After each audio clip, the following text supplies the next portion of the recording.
Yo, what's going on YouTube? Hope you guys are having a wonderful day today and welcome to the race to Division 1. As you guys can see, our record consists of 6 wins, 1 draw, and 2 losses as we're in Division 9. We're a win away from promotion, so hoping to get that in this episode. But I want to talk about something that's been going on last night, guys. I was trying to play games, to do some gameplay, to record some gameplay for this series, and I disconnected like 3 or 4 games in a row. It was, man, it was really frustrating. I went to the EA forums, and apparently this is a common thing that's going on. People are disconnecting way more than usual. So if you guys are experiencing this, please let me know in the comment section below. And the reason why I'm bringing it up, because the next episode, it's going to have a lot of cut gameplay because I kept disconnecting midway or 3/4 of a way through.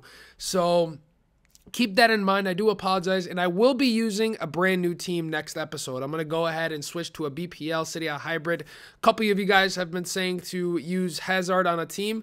Now, I want to talk about something about the 4-2-3-1. I want to talk about formations this episode. So I tried the 4-1-2-1-2 last night as well, and man, it's a terrible formation this year. It's really not that good, but I think the reason why it's not that good is because the left mid and right mid just don't get involved. So you guys see team management. I'm not sure if you guys have gone to instructions when you go to team management, and you can actually instruct your left mid and right mid to make cutting in runs.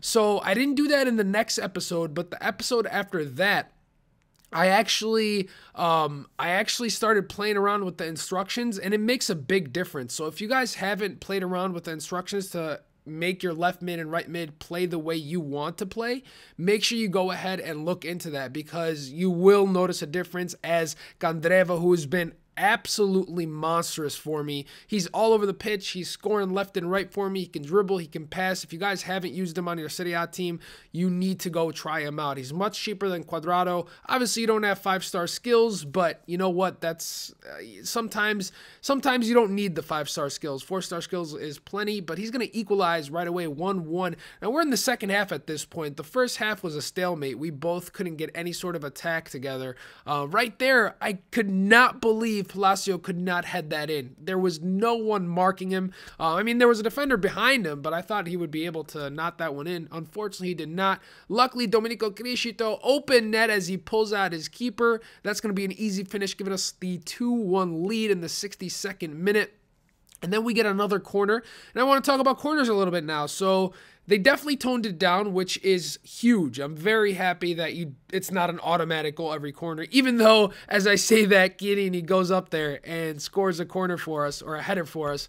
It's definitely not as consistent. It's more random, corners are, which is a good thing. And also, when you defend corners now, it doesn't automatically go back to your opponent. It actually comes to you, which is a good thing. Now in the second half, I kind of ran away with this one. Candreva again.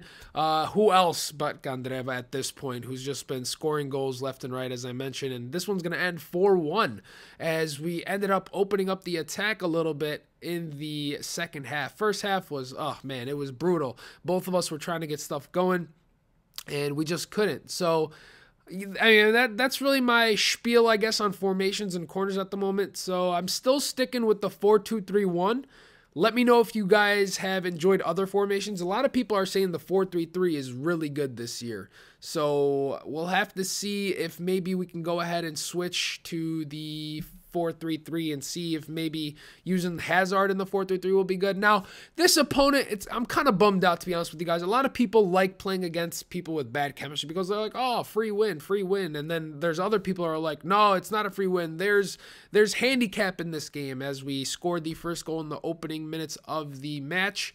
And first of all, I don't believe in handicap. I think the reason why people think there's a handicap is because when you play against a good player like this guy was actually really good. If he had a full chem team, I think it would have been a much more competitive game. So I get a little bit disappointed when I come up against someone that doesn't have that great of a team, and I have pretty, I guess, compared to his, stacked team.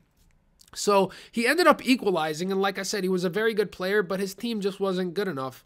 And I think the reason why people say there's handicap is because they take it too lightly. They think it's going to be so easy beating people like this, but when you come up against a good player, even if they use a bad chemistry team, sometimes they can make up for it.